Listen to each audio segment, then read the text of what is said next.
Coach podcast. I am your host, Rebecca Barr, aka the Femalepreneur Coach, and I'm so excited, literally beyond excited, to share today's episode with you, because I'm going to be joined not only by an incredible peer and somebody that I have so much respect for professionally, but also I'd like to think we're kind of now friends. I don't know if you feel that energy, Laura, but I've just self-anointed you as one of your friends. I do. Laura Hassan.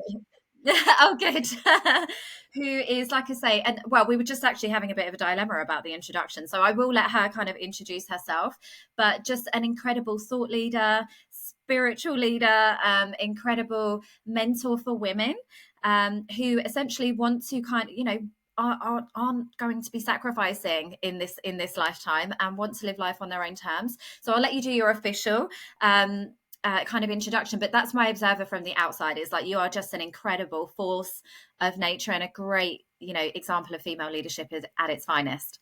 Oh, thank you so much. That is so, so lovely to hear. It's always so interesting to hear how somebody else perceives you. So, yes, I'm Laura, and I've gone by many names actually in this lifetime. That's what we were just discussing off air before we hit record. And at the moment, I have been really stepping into my brand name of Phenomenal Living, but I'm really bringing back the old original name, which I had, which was totally Laura. That's what I used all over social media. And I actually posted this yesterday, and I was thinking as I was writing about our conversation here and how that would impact this, because if I had have introduced myself a couple of days ago here, I probably would have said, I work in the coaching space, I host retreats, I really sit in the junction of where travel and transformation can be fused together. And coaching has played a big part in that journey. I just literally yesterday went very public by saying, I'm no longer calling myself a coach. And that's really purely for, I have all love for the coaching industry. I have had so many amazing breakthroughs thanks to the amazing coaching I have received. And I know that when I host retreats and I teach people to host retreats, that one of the most impactful things that happens there is the coaching that takes place. And I believe that we get to call that something else other than coaching if it's helpful to us. So yes, so the short, Yeah. that's a bit of a story, but the nutshell version of who I am is I really work best with people who are really looking for doing things differently. They're no longer willing to just accept this is how it's supposed to be. They really are ready to transition from doing things the way they thought they should do them to doing the way that feel right for them. So uniquely their path. I love that. I think it's, and obviously, like you say, with your evolution with your business, that is an embodiment of your work, isn't it? Because what you're essentially doing is kind of shedding the labels and the boxes and the either or. It's like, actually, I'm just Laura. And this is just me in all of my wholeness, returning to self and just saying, like, this is me shining my light, sharing my gifts and doing my thing. And if you are a woman who also unapologetically wants to do the same and doesn't also fit into boxes and different worlds and all the things, then this is a safe place for me to facilitate that transformation too. Yes. I love that. Thank you for saying it like that. I love that. Oh, thank you. Do you want me to write your bio? Yeah, please do. Oh, and I definitely had the same identity crisis as you, because my perception of a coach is, somebody who kind of almost like, like you say, facilitates, but is very much on the sidelines. Whereas for me as a business coach, that's never kind of sat well, because I want to be in the trenches, so I'm kind of much more hands-on. I'd say I'm more of a mentor and, even consultant in my clients' businesses, as opposed to somebody who's going to support them from the sidelines. I'm literally in there with them. Like, come on, Yes. girls, I'll sort out your DMs. Let's go do the thing. Because that's what lights me up. It's not for everybody. It's not the ideal model to scale a business, but it's what really lights me up, definitely. Oh my goodness, scaling the business. This is my whole, that's where my threshold is, right? As soon as we start talking about scaling the business, I really believe I know where this comes from, right? And I really want to just caveat anything I'm going to say here by saying this is absolutely not about, like, if you have ever done this or you've ever looked to do this, then you are blah, blah, blah. It's not about that. It's about really starting to look at, if I live by the saying, it gets to be different now, when I look at each Mhm. area of who I am and what I'm doing through the lens of what would this look like if I was living through it gets to be different now, I have to look at what is true, what's ultimately true underneath there. And what's ultimately true for me and for many of the clients I've worked with in the past, is that as soon as we talk about scaling, immediately we shift from being about somebody's transformation into their transaction. And that Yeah. is, and we see this time and time again, that we've seen this, the coaching industry kind of transform and metamorphose into this like glossy imagery, and it's all about the X figures and all the things. And there's very less focus on the actual stories of what it's made possible for people. And what's interesting about that is Yeah. that one of my own programs, I have run a 6-week program called the Shift Sessions for people's personal transformation.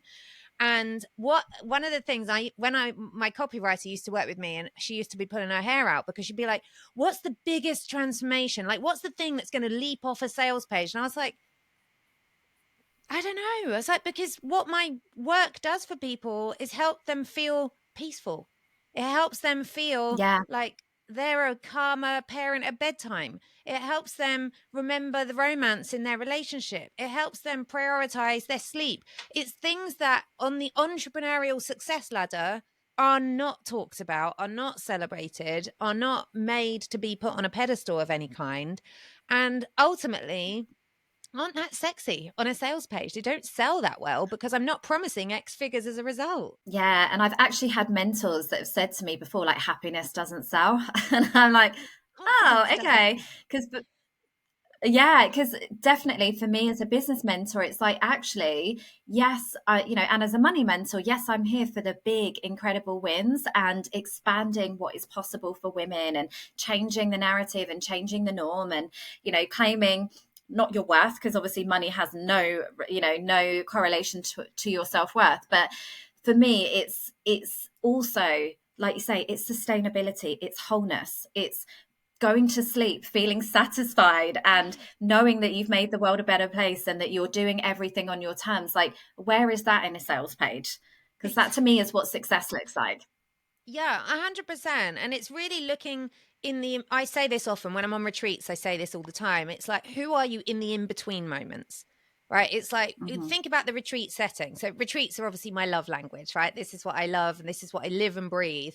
And people come to a retreat if they've never been on a retreat before, and they think like, okay, what's happening today? They want the agenda. Now, I'm known by people who've been on retreat with me, they know that the one thing I teach this and I guard this in my life is I will not give an itinerary of what's happening each day to the attendees, because the whole point is being able to just roll with the unexpected, knowing they're safe, knowing that everything's mapped out intentionally for their growth and their support. Can they just be? Who are they when they just be? When they're not Yeah. Oh my God, looking that must be forward to. so uncomfortable. Yeah, it is. Exactly. And it's like, especially when people are traveling away from their families, spending money, spending time, especially I have a lot of clients who come from the US, and often I'm hosting retreats in Asia. That's a long trip for them. And usually, especially for the Mhm. women who come, it's their first time flying internationally solo, or it's their first time Yeah. international at all. And so this is a huge step outside of the comfort zone. But one of the big invitations I'll always make at the beginning is, we talk about why there's no itinerary and why, I have an itinerary, but why they don't have an itinerary. And my invitation is to really look at, who are you in the in-between moments? Who are you when no one's looking? If you're on a retreat and Yeah. you're there for this huge outcome and a big transformation, and yet when we're not in a session or a structured setting, that you're back scrolling social media, checking in with home, doing a little bit of emails, or just going back to your default, whatever your behavior would be. It's really understanding that that's where your growth comes from, is who you are in the in-between moments, and Yeah, being able to definitely. observe that about yourself. Yeah, and I found this. I mean, by the way, I'm absolutely coming to your retreats at one point. They look absolutely incredible. I live my life. So if you aren't, whenever we can figure out Laura's social media handle, you literally, it's like watching my version of porn. Like, just the beautiful experiences and like just the lovely, just it's everything that speaks to my soul. And I know the power of, like you say, getting outside of your comfort zone, traveling to the other side of the world, and everything about your retreats is so it's not about the commercial, like, the luxury bougie, like apartments in Dubai. It's all about the authentic, like, experience and that deep transformational work. Like, you are a real class act and an absolute, like, embodiment of your values. There is nothing like salesman about anything you do, which I absolutely love. But I've been at retreats with women who are literally projecting one thing on their socials, like, oh, look at me, I make so much money, I can enjoy this freedom lifestyle, knowing that money is just rolling in. And actually they're sitting around the pool with their laptops, like, furiously, like, just in panic mode, no self-trust at all, Yes. no ability to lean back in their business or receive, like, literally the embodiment of fear and scarcity. And I'm like, wow, isn't that interesting that you feel that you need to be somebody else in order to make money in your business? That's so sad. Like, I feel sorry for you. Whatever those sales that are coming in that you're having to, like, leverage on socials, like, it's not enough to compromise you. No. Like, And this is where burnout lives, right? This is the thing when you're yeah, pretending or portraying a persona in order to achieve an outcome. And let's be honest, like for us women who are on the path of growing a business, I mean, like I started my online business in 2009. It was a very different landscape to where we are now. I can't even imagine what it's like to start today and to be in amongst yeah, all the noise that we're in. So I understand where it comes from, this need to be constantly on and to feel like if I'm not answering that thing or if I'm not engaging here, that I'm like losing traction of some kind. But the truth is, when people feel supported financially, they are able to lean back. Right, that's where where mm, this, and this has actually been I have a very clear pattern, and it still plays a part for me for sure. I'm very motivated by the fun of the chase, and so I get very into, like, when I'm, my 6 months of savings is exactly where I want it to be, and all of my pots of money and wealth and everything else is all set up. I'm like, I just want to chill. I don't want to do it. I don't feel, you won't see me on stories for days. Like, I'll just vanish and you won't see yeah, anything. I'll be off doing whatever. And then all of a sudden I'll realize, oh, hold on. I want to do this thing, and that's going to require X amount of money. And either I'm going to have to take it out of one of the places that's making me feel all this space, or I get to create it anew. And so I've had to really transition from that kind of like, I got the potential to be driven by scarcity that would mm-hmm. create all those behaviors It's that we're quite talking about. motivating for you. Yeah, Yeah, that's it. And so I've had to switch that though from being about fear of running out into the fun of the magic, of where could it come from, like tapping into flow and excess, and just knowing that things can change in an instant. yeah, that's so interesting, actually, because obviously motivation and those sorts of things, like, you can end up with those fear and, like, feast and famine cycles in your business for that reason, where it's like, oh, like you say, I've got something coming up, needs, like, a fire up my ass to go and do the things that I know I should have been doing anyway. But and so it's balancing that, isn't it, where it becomes complacency and self-sabotage, but also, like you say, where it's actually just, I'm good, I'm Yeah. okay, anything in addition to this is fun, it's playful, it's excess, like, I get to have fun with it. It's like, where do you find that balance for you? Yeah, well, this is the thing. So, perfect example right now.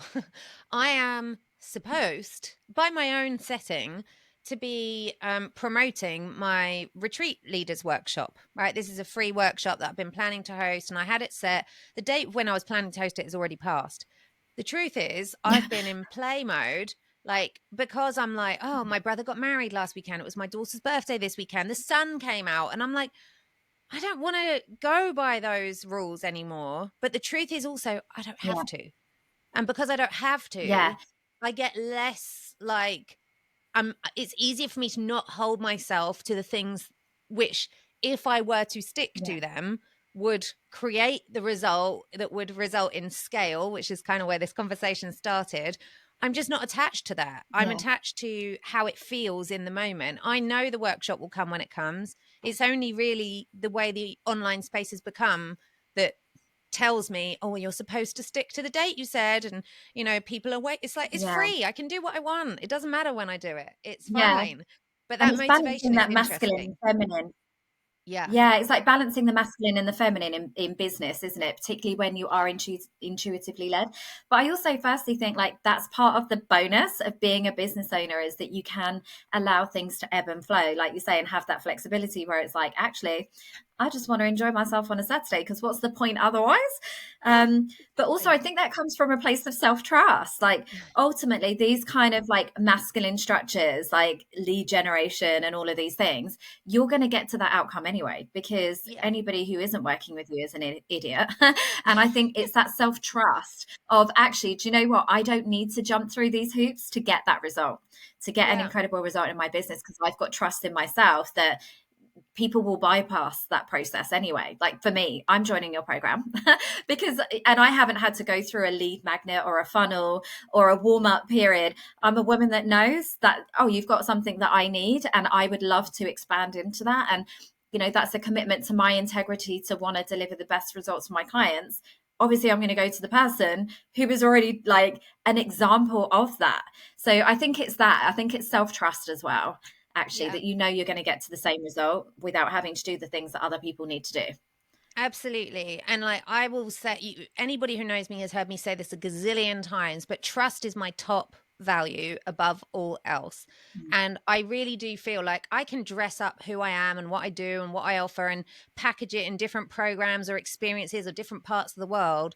But the truth is, the number one thing I'm teaching people is self trust. That's the only thing we need. Yeah, And I think when we have that, yeah, I talk a lot about this in terms of strategy. I realize I really do have to find the balance between, and I think I think I do this okay, but I have to sometimes. I'm not. I'm a bit turned off. I think that's the thing. My fear is becoming the person that I don't like seeing on social media, who's ranting about the yeah, industry and all the things. And it's like I'm not angry at the industry, right? Like I said, I'm not anti anything. But what I am here for is to set the example that if you are not having fun doing it that way, there's another way available.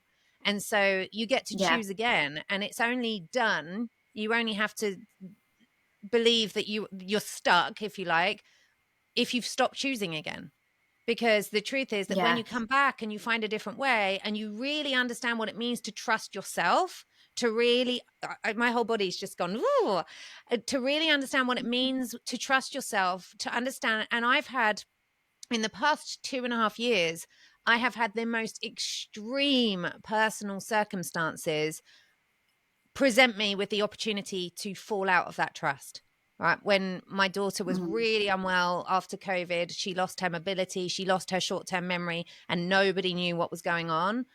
It was a challenge for me to come back to trust. And that was my only job in that time. She was being cared for.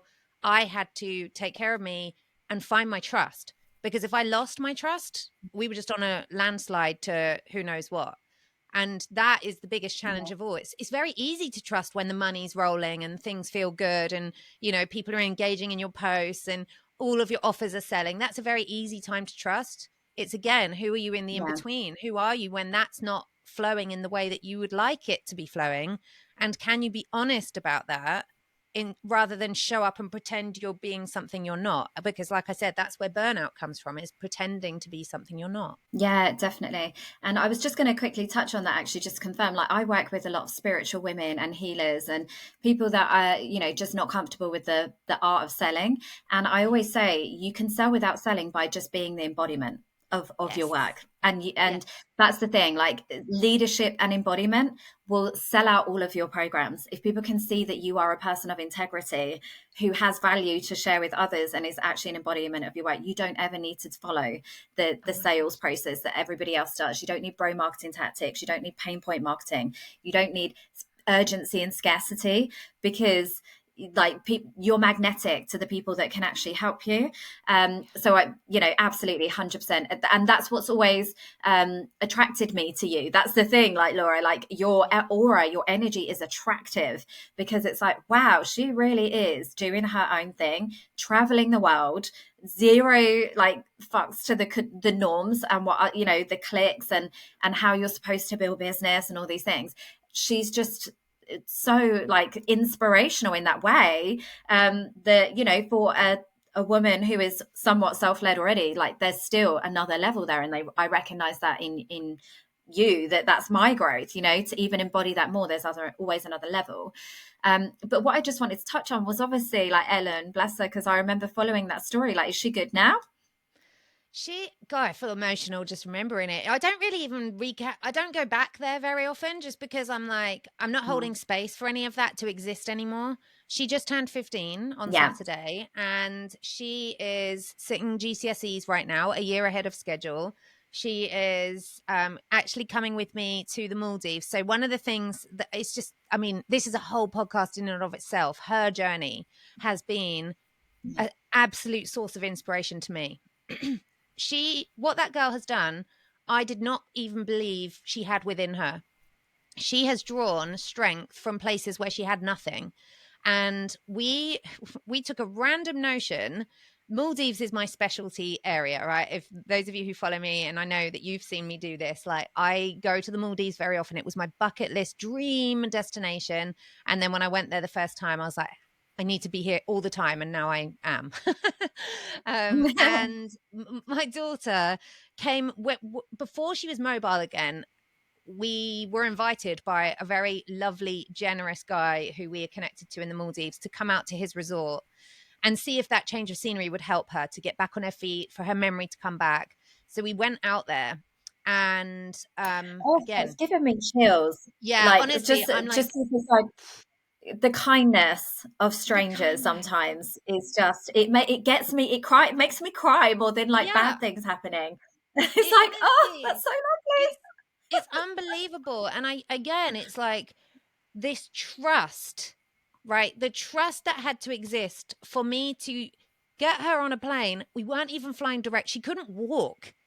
And so I was getting on a plane with her and my son, who's younger.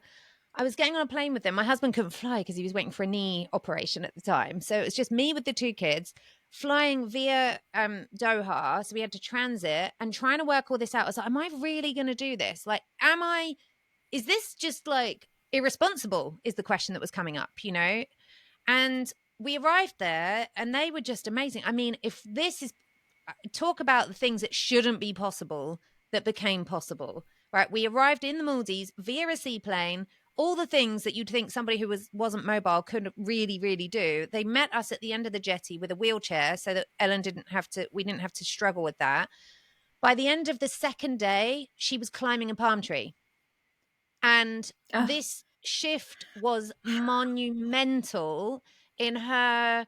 The hospital had said to us, go home. Like, we don't know what it is. We did every scan and every test. We knew there was nothing dangerous going on, but they were like, go home, see if a change of environment helps. So we spoke to them about this. We're like, we've been given this opportunity.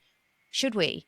And by the end of day 2, she was climbing a palm tree. Now, her memory did not come back that trip, which was hard. But we got home, and 2 weeks later, her memory all rushed in, every single piece of it. And again, we ended up wow. going back to the same place a few weeks later, just her and I this time, to recreate some of those memories that she felt she'd lost. And in that time, she learned to scuba dive. And at 13 years old, she got her PADI open water.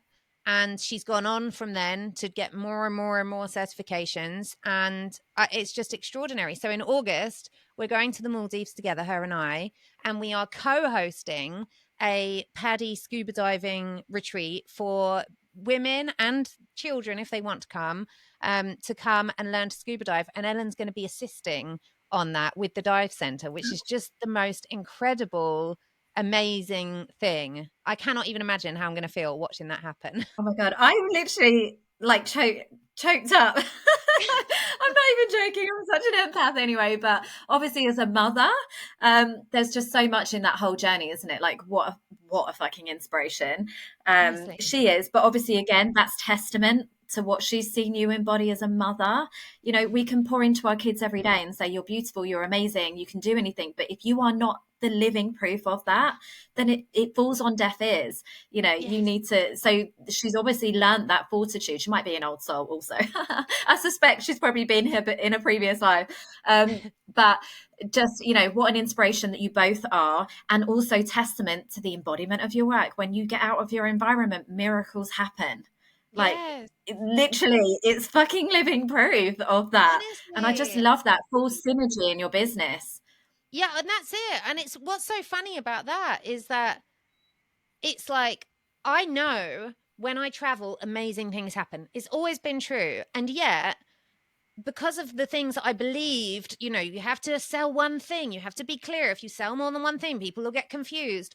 I had my Yeah. travel business. Like I have 2 decades of experience in the travel industry. That was what my degree was in, travel management. So that spans back ages. But I felt like I had to keep that over there and coaching Hmm. and transformation over here. And it was only really last year where I write a travel blog when I go away, and I've never shared it really publicly anywhere else. It's just been for me, really. It's like a diary. Started sharing it. The things that started happening were extraordinary.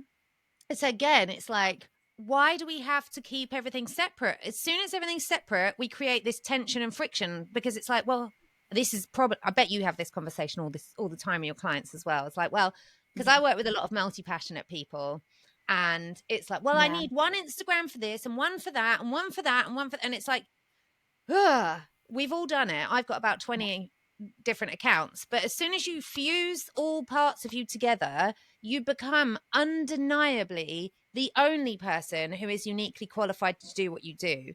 And that was for Yeah. me last year when I was in the comeback after Ellen.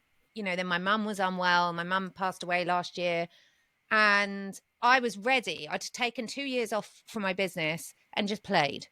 And somehow the magic kept happening. But then when I really claimed this space around travel, transformation, retreats, understanding this is who I am, this is what I live and breathe, and I'm excited still to wake up for, that I had a referral through to one of the biggest names I could possibly fathom in the industry to consult with them, design, facilitate, host on location retreats for their clients. And that I'm the only person who was uniquely qualified for that. And they knew it. There was no interview process. There was just, what do we need to do to make this happen? And I was like, this is what I've always wanted to happen. And again, it is the embodiment, right? It's instead of like believing what's Yeah. acceptable to people, what translates, what will they, how can I say this so they will understand? When you just drop all that Yeah. and just say what you feel and what you are, people get it without you having to Yeah. say. And that's why I'm dropping the label of coaching, because I'm like, actually, that's putting me somewhere that I'm not. Like, yes, I do coaching, Yeah. but really a bit like, I think I heard Richard Branson say once, I think this was Richard Branson. Somebody asked him when he knew he was an entrepreneur, and he said, being an entrepreneur isn't something you decide for yourself. It's a label somebody else assigns to you. Right? It's something people observe in you, like, oh, you are entrepreneurial, you are this. It's a way of being rather than a title that you proclaim of yourself. And that was such an interesting observation, because it's the same for all of it, right? Whatever I call myself, like if you were going to introduce me to someone or refer someone to me, you'd be like, Laura, I don't necessarily know how to describe what she does in a nutshell, but you just have to connect with her. And I'm okay with that. Yeah. She's just a badass that you need in your corner and in your energy, because good women need more like strong women in their corner, and you are absolutely that in spades. But I think, just to echo what you said, it's be fucking honest, isn't it? Like, these are all the multifaceted parts of me. I own all of it, and I give myself permission to express all of that, because ultimately this is what I want, rather than kind of going with what you feel like you should be striving for, and 10K months and arbitrary money goals. And actually, like you said, you were just honest. I love travel. Hi, I'm Laura, and I love travel. And I've managed to integrate this into my business to deliver even more incredible, life changing results for my clients. And that's where the magic's happened, isn't it? It's wholeness. I just love it. Absolutely. Absolutely. I couldn't say Yeah. that like any more times, right? It is that allowing yourself to just do what you love. And it doesn't, Yeah. I do want to say this as I say this, because I know that people go, but how? Like, that's always the response when I have these conversations. But what does that look like? And what's the first step? The first step is just dropping trying to how it, because the Hmm. strategy matters, right? So we all need strategy, but the truth is all the strategies you see, all the strategies you've paid for in the past, we've all got so many courses and all the things. it all works, and it is irrelevant what strategy you use if you are not clear and solid in yourself first. Once you have that, then you can lay out any strategy. That's where strategy gets to be fun, because then it's just an experiment rather than Yeah. outsourcing all of your self-worth and approval and everything else into the strategy. Because then when the strategy fails, you think it's the strategy's fault when really you didn't have a solid foundation from the beginning. Yeah, I literally just had this conversation with a client yesterday. I did a strategy session with her, and she was trying to help me to scale her sales system, which consisted of like hundreds of like pointless sales calls. And I said, Right. can I be really honest? Like, and she was just trying to find ways to systemize it, optimize it, like get more conversions. And I was like, do you actually enjoy doing this?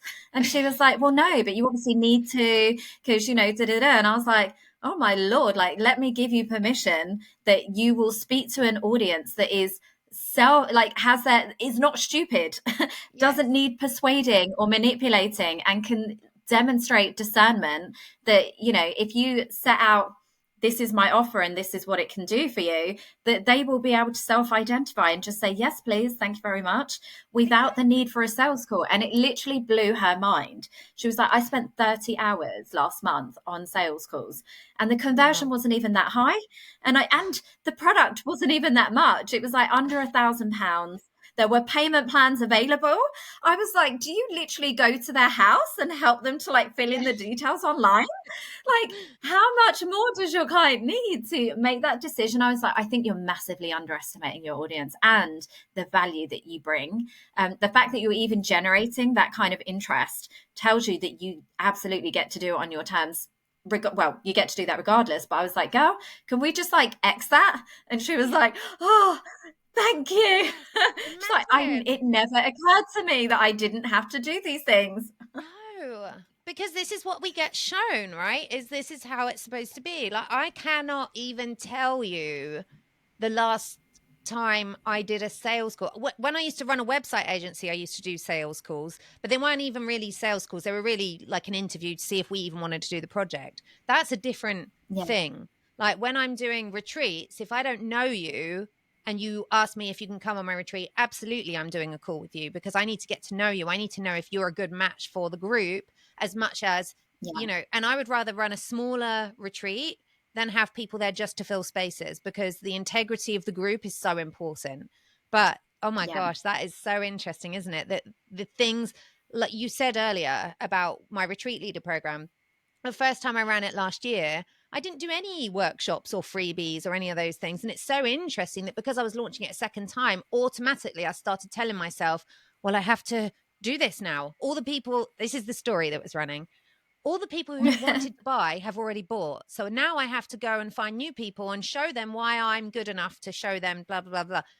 And it's interesting that I haven't done that, right? Like that it's like, oh, yeah, yeah, I was going to do it, but I will do it because I think it will be good for me to do that. I think it'd be good for me to hear yeah. myself describe it. And there's always value that comes when you hear yourself speaking, but Yeah, it's there's like the no longer this self-reflection like, and refinement.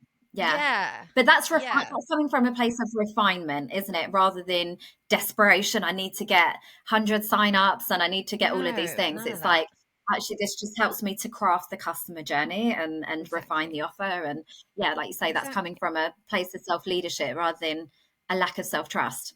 Yes, exactly. Because you mentioned earlier about like selling without all the pieces, and that's always been my thing. Is like Mm. I will just make an invitation when I feel inspired to make an invitation, and people feel that, right? Like they feel the energy in it. When I'm excited about something, other people are excited too. And the only part I have to be mindful of is that I'm aware I have a sense of responsibility because I am Mhm. known for getting very excited about things before I fully mapped it out and overcommitting Yeah, in some believing the ways. best. Yeah, believing the best outcome. Yeah, yeah. Yeah, And so I've I, had to, I'm exactly the same. yeah, I've had to backtrack a few times. And more when I'm endorsing somebody else's thing, I can be like, oh my gosh, this is the thing. This is what I've been looking for. And I did that earlier this year. You know that I've been looking for. I get asked multiple times every single day about saving money on people's personal travel. So I've been looking for a solution for that for such a long time. And for a long time, there was a lot of messaging out there that we've all seen about become a travel agent and save money on your travel. And I was looking for something that was not that. And now, And earlier this year, I we thought both I have a found, background in travel, don't we? We yes, both have a background in travel, don't we? So it kind of made sense because, you know, so in a previous life, I was a travel agent also. So I was like, well, obviously you get sent on fam trips yeah, and, you know, I was sent to Australia. So it's like it made sense. yeah, But yeah, I love well, I'm actually part of the team now too, but yes. what you have now. Yeah, and that was really, what's been interesting about that. But before I found what I have now, what we have now, I thought I found this solution back at the beginning of the year, and I got so excited because I was like, this is the thing, I've been looking for this. I've joined so many different travel memberships and different groups to try and find the solution to help people save money on their travel. And every single one, it was like kissing frogs. I was like, yes, no, yes, no. And then this one earlier in the year, I got excited about and I started talking about it. I had hundreds of people respond to the messages that I posted. It was probably my most responded to thing ever. And then I had to Mm, backtrack because once I spent a couple of weeks inside and under the hood, I was like, oh no, they do things this way and they talk about this. And they're the kind of, it was just the messaging around how they position it and market it that just felt off to me. And I was like, I yeah, don't want to be associated to this. So I had to backtrack and come out. But it would have been very easy for me then to start telling stories to myself about like, oh, you shouldn't have led people up the gut. I could have told a lot of stories about how I did yeah, something wrong. Instead, what yeah, I did was used it as feedback and carried on my search. And now I have found something that inside out is such a fit that if I'd have just carried on committing to that other one, because I was like, well, yeah. people like it now, so I Need have to to double stay, down. I wouldn't have found it. Yeah. Yeah. Well, that's the thing. And I think you learn more from your perceived failures than anything else. Like, I'm a money mentor who literally doesn't have a rags to riches story. Guess what? I had to start back from zero many times over because I self sabotaged and I didn't get the fucking message. But to me, that's the mentor that you want to work with because Yeah. they've been through some stuff and they didn't get it the first time and then they got it the second time. And even in business, you know, I've lost businesses that didn't work out. Does that make me a bad business mentor? No, I'd argue that it makes me better because, you know, that's the reality of 90% of people's entrepreneurial journey. It's not always going to be a 10K months, 100K in 10 days. Like, there's going to be some challenges and it's what you do to come back from that. So for you, that's like, again, testament to your integrity and your self-leadership that you recognize this isn't actually something that makes sense for me. So I'm going to, you know, exit left and be transparent about that process. I'm not going to kind of, you know, smoke and mirror. I'm actually going to show that this has now fueled my mission to find something even better. Yeah. And I had to That's a really, positive, isn't so it? positive. And I think the thing Yeah, is that in this scenario, sometimes we don't want to let go of the thing, even when we're yeah, settling and tolerating things that are like a compromise for us, because we don't want to let go of the thing until we found the thing we're going to. And we have to yeah, be able to, especially in business. And I was actually just talking to Ellen about this when I dropped her at college this morning. So we were talking about like, what a special time this is that she gets to travel with me so much and do all these things. And that when she gets into the workplace and she's only got 4 weeks, 5 weeks holiday a year, if she's lucky, we're going to be having a very different experience of this. She was like, oh, I just want to run my own business. And I was like, oh, but I was saying to her, it's not the easy path that people portray. And I think we need more real conversations like this in the space because there's this belief. And I think this is, I don't know if you work with women in this scenario, but so many of the women have either got a part-time job or a full-time job or even an old business that they're holding on to until the new thing that's going to replace that income has arrived. And the truth yeah, is, I know from walking my path over these 15 years that what it has taken time and again is letting go of this thing that feels like safety and security to make space for that. And you get more comfortable with that as you go. But again, it comes back to the trust. Do I trust myself yeah, enough to meet the needs of my life, my family, my whatever it is, my responsibilities, even when I I'm letting go of this for the unknown. And that has paid Yeah. off for me every single time. Yeah, and it's that ultimately that what I'm supporting women with, in even like my Wealthy Women Academy. It isn't like let's make more money. It's like let's actually not even make the money a thing, because it's about Yeah. us. Like stop Yes. pedestaling this thing outside of yourself. It's actually you that is going to, dig deep, find the resilience, find the resourcefulness. You're always going to be okay as long as you are okay. Yeah. And yeah, I totally agree with everything that you've said, that women, and they're not always transparent about that journey. I know lots of even business coaches that had full-time jobs, and they're Mm. saying like they're living this lifetime freedom and earning all this money, but you're still not, like you say, embodying that self-trust to actually let go of your perceived safety, which Yeah. is a full-time job. So yeah, it's interesting. And I love that Ellen is entrepreneurial. My kids are the same as well. They are so out of the matrix. It's ridiculous, because we obviously homeschool, don't we, as well? Like no aspirations at all to go and work a job for somebody else, which I No. love. This is it. I But it think is for that inner Ellen, fortitude.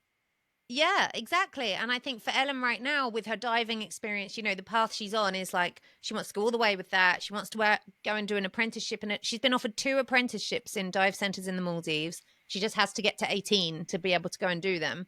And she's just excited about that. She wants to travel. She wants to see the world. She wants to meet people. And she just wants to be free to follow the opportunities that show up in her life. And that's so Oh, interesting that she knows that, because I remember one of the first times feeling that hemmed in feeling was on my honeymoon to her dad, who is my ex-husband now. We were on our honeymoon. We were in Bali, and we escaped our fancy luxury 5-star resort to go and just get into the weeds in Bali, which is what I was craving. I just wanted a real sense of touching what it was like. It was my first time in Bali. And we ended up on the way back, we stopped at Hard Rock Cafe. My mum always loved a hurricane glass from all around the world.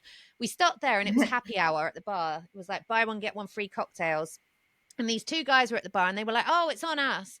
And we got chatting to these guys, and they were like, oh, are you traveling? We were like, no, we're on our honeymoon. And they were like, what? Oh my gosh. And it all got very excitable. And then they were like, they were sailing a boat from Bali to Singapore and eventually down to Sydney. And I was like, because we were sailors, we'd been sailing many times. So they were like, we're looking for crew. Do you want to join us? And I was like, I can't, because we're on our honeymoon. And I was like, like that would be so more me than going back to the resort and feeling all gated in again. But it was such an yeah, interesting tension, because again, I'm supposed to be excited to be on my honeymoon, and I've got the brochure, picture perfect honeymoon. And all I wanted to do was run away with these guys we met in the bar and go and sail to yeah. Sydney. So I get that so much though. I always say like I've got the spirit of a gypsy. So like I literally travel is my love language. I hate being at home. I hate being indoors. Hate being at a desk. I don't yes, know how. It must have been a lot of masking in my corporate days, but me becoming an entrepreneur was like the unleashing of me and who I've always been, but always had a lot of judgment and shame around being.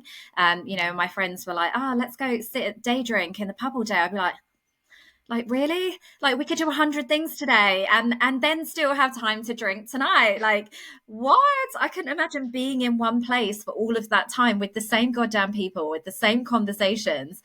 It literally just felt suffocating. So I totally get that, and I love that between us both, like we've had given ourselves that permission to really allow our businesses to evolve as we have. Even though the whole industry will tell you that's a bad thing, I think you can see, anybody that's listening or watching will see that I think genuinely like use us as inspiration, because like even in Monaco, I was thinking this the other week, I was like, I am so goddamn lucky. Like I genuinely yes, believe I'm living the dream. Like, got my kids there, everything's on my terms. I work with the best clients, I earn good money, like I work the hours I want to work, and I genuinely love what I do. And I think that is success. And actually, no, I'm not living in a mansion, and there's still room for growth still even now. But for me, I am so bloody good. Like, and I think yeah. that's success. That's what it's about, right? That's the whole point. And what I love is that the money is a byproduct of that, right? When you feel that and when you know who you are, above all else, when you know who you are and you follow what feels true and right for you, and you are not compromising on your values, on what matters, really what you hold dearest to yourself, the money comes, right? And this is not that like this, that sounds fluffier than I mean it. I don't not worry about the money, right? Like it's not that, but I do love to pay attention to the money.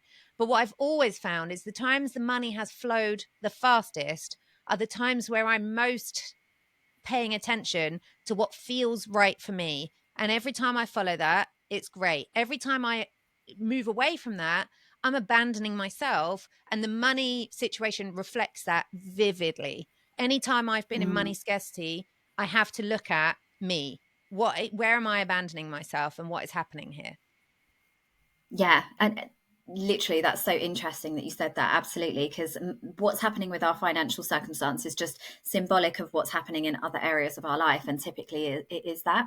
And like I say, you just giving yourself permission to actually travel more, and just do the parts of your business that really light you up is definitely what has attracted me to want to work with you, because like I say, you're just the embodiment of it. So you know, you don't need, I didn't go through a nurture sequence. I didn't turn up to a webinar. In fact, anytime that you've ever recommended anything to me, I'm like, well, if it's good enough for you, just send me the link. Yeah. Like, I don't need to, like, I don't care. I don't have time, to be honest. It's like, well, if you think it's good, just send me the details. That's fine. Let's Yeah. go. Yeah. So that's the thing. Genuinely, I think I couldn't echo more what you said about like when you are enjoying it, everybody else around you will feel that. Obviously, I work with human design anyway. Our energy is magnetic. When you're in alignment with what you're meant to be doing, 100%. Like that's just fact. Yeah. So just kind of touching slightly again on that travel thing, because again, I think the women that are listening to me, it's obviously the Wealthy Women podcast, and as a money mentor, I'm all about, it's not necessarily about how much money you've got coming in, it's what you do with it, the intentionality you have around it, and also opening yourself up to creative possibilities as to how to get the same outcome and the same goal, but with creative solutions. So one of those things is obviously this travel subscription that you mentioned. So do you want Yes. to kind of detail that at all, in case some of the women are like, yes, please, I want to go to the Maldives several Oh my times a year. Thank you. Yes. Oh my goodness. Yes. I am so happy to have found this. And I'm so glad that you are like playing there with me. And that's the fun thing, isn't it? When it Yeah, I've feels like had that, so much fun. it feels like fun. That's the best thing about it. So it is, you essentially, it is a travel membership, and you get, it's a feed that pulls from all the places like booking.com, Expedia, all the places you probably, if you're the kind of person that books your own travel using those sites, this is a no-brainer for you, because when you get your monthly membership, you get amazing discounts. I was actually looking yesterday for, because we're going to stay some extra nights in the Maldives, and some of the girls from the retreat want to stay extra nights. So I was looking in the travel membership for them. I've found resorts I've stayed at before, even at industry rates, that were so much cheaper, like 54, 56% off, different prices like that. And then I was looking at the same room, the same thing on booking.com. It was literally double the price. So you get all those benefits of the prices. We also get extra availability on things that isn't even available, even on the hotel's own website. But also, every booking you make, you earn travel credits, which stack up a bit like a travel savings account. I've been calling it my travel pension. So you can save Yes, up these I love points. that. You save up these Yeah, credits, and then you can apply them, as many as you want, to flights, trains, hotels, resorts, like basically anything you can book in there. And it's yeah, amazing. And the fun thing is, as well, that if you share it with your friends, you end up with your membership, you don't even pay the monthly fee. So we are having all kinds of fun in that community. And my vision really is that we have a group of travel lovers, entrepreneurially minded and spirited women who, and men are welcome, who mm, just love travel and are getting all the benefits, and are loving the fact that they don't have to pay for their membership. So it's, that's what yeah. we're working with. I absolutely love it. And yeah, I've had so much fun. So I'm like, girl, I've got 5 kids. If I'm traveling, like even just to down the road, it's going to cost me money. So I need to get me some kickback on that. I deserve to be it, like have a value exchange here for all of the business that I'm sending to people. And that's what I've loved as well is like the travel credits. And it's like finally not being penalized for having such a big family. It's been great because I'm actually getting an exchange in value in that, which I actually love. And I think that's the thing. Like, if you take anything from this episode, obviously it's the element of like being honest and wholeness and integration and stuff, and doing business your way. But it's also about not taking things off the table from, because of these stories that you're telling yourself. So even when it comes to travel, I've got my retreat in California this year. The amount of people that automatically, before they'd even checked, before they'd even thought about it, before they'd even really given themselves an opportunity to think, how can I make this happen? That just automatically was like, no, too expensive, can't do that, can't leave the kids, can't have a holiday just for me. It was like, wow, this is so interesting, because I was that person for years. I was the martyr mum that never did anything for myself. But having been a little bit further on in that journey and seeing the repercussions of that, like we said with Ellen, she is the person she is because you went first with Yes. not necessarily anybody to positively role model that for you. You went first and gave yourself full self permission to live your life. That's now filtered down to her kids. And I had that sobering moment where I was like, wow, I'm only living half a life. Is that the legacy that I want to leave for my kids? No. As a money mentor, do I want to take things off the table and say that they're not available for me? Hell no. And it was like, actually, in kind of giving yourself permission to see what's possible, you really do become who you could, your fullest potential of who you could be. And I love that. Yes, I love that so much. And that is where I came up with the name of Phenomenal Living, because that's what it's about, right? It's like limitless. What can you, if you can dream it, you can have fun creating it. And that's what I'm most excited about. And I think similar to you, this is what I love so much about retreats is that in order for somebody to actually have their bum in the seat at the welcome circle on a retreat, they have already gone through the most profound up level and transformation, because there's the yes they say to even considering the retreat. There's a yes they say when they book their place, but then there's also a yes when they go to book their flight and do their travel arrangements and put their childcare in place and all of those things that are needed. And then there's the showing Yeah. up and participating. So there's so much Yeah. that happens. I always say this, by the time somebody arrives at a retreat, the work is pretty much done because they've already embodied being the kind of person who shows up for that experience. And so it's like the Yeah. rest is just cherries on top. Absolutely. Even just getting to LA by myself was interesting. I was like, there is no adult here to look after me. Yeah. Like, and yet if the kids were there, I would have just automatically adjust. Like, I can do anything. I can do a food shop with like 5 kids hanging off me, not a problem. And I could have got us there all together. But suddenly when it was just me, I was like, oh my God, like, can I do this? Am I okay? Like, Yeah. is this okay for me to do? It was so interesting that and it was a real reconnection to self. So absolutely, ladies, if you're thinking about either joining me or joining Laura, like a full body, hell yes, it needs to be, absolutely, because honestly, this woman is just such an incredible female leader. And I'm so honored to not only be part of your team, but also, part of your programs, and also, to be a friend. We're friends now. Yes, we And are. just be, yeah, just changing the industry and kind of fucking shit up a little bit. I love it. Having a fellow like female leader in my corner.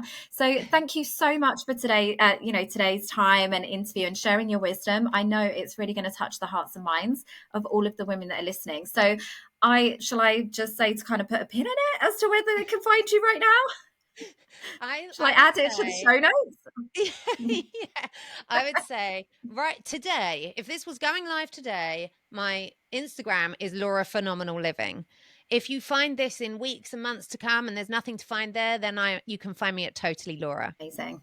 Thank you so, so much. Honestly, it's been and I always knew it would be an incredibly like activating conversation. And I know that it's really going to get women starting to, think outside the box a little bit. But thank you so much for your time. And I can't wait to see, this time next year, we'll do it again, maybe in the Yeah. Maldives. Exactly. Thank you so much for having me. I've loved this conversation. And it's the same for me. Even just, like I said, the power of speaking is, yes, it's helpful to others, but it's also helpful to yourself, right? To remember who you are by speaking about who you are. Well, thank you so much, ladies. Don't forget to share this with a friend. We need to support each other as women. And see you on the next episode.